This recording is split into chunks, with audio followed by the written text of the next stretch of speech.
Kryetari i Partisë Demokratike Sali Berisha akuzoi kryeministrin Edi Rama se po shkel kushtetutën e vendit për të mbrojtur numrin 2 të qeverisë Belinda Balluku.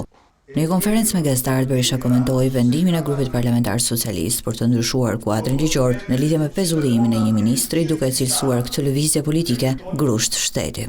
Shkelje flagrante dhe grusht shteti, element të grushtit shteti. Berisha theksoi se në këtë situatë rruga e vetme për opozitën është protesta, duke vënë në dukje se deputetët demokrat nuk do t'i bashkohen nismës për ndryshimin e kuadrit ligjor për këtë çështje. Qëllimi i opozitës do të jetë protest dhe vetëm protest dhe në revolt dhe vetëm revolt dhe në kategorike asnjë vot. Por asnjë hap të kreut të organizatës kriminale dhe organizatës kriminale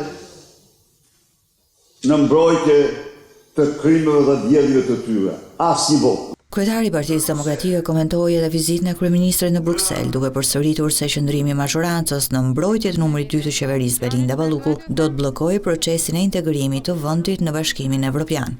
Ai shkon në Bruksel me fustanin e Lubi Ballukut. Në kuptimin që shkon si avokat i turpshëm i saj dhe të gjitha i ka për vetë e tij. Kryetari i Partisë Demokratike Sali Berisha ftoi qytetarët i bashkohen nesër protestës së opozitës kundër kryeministrit Edi Rama.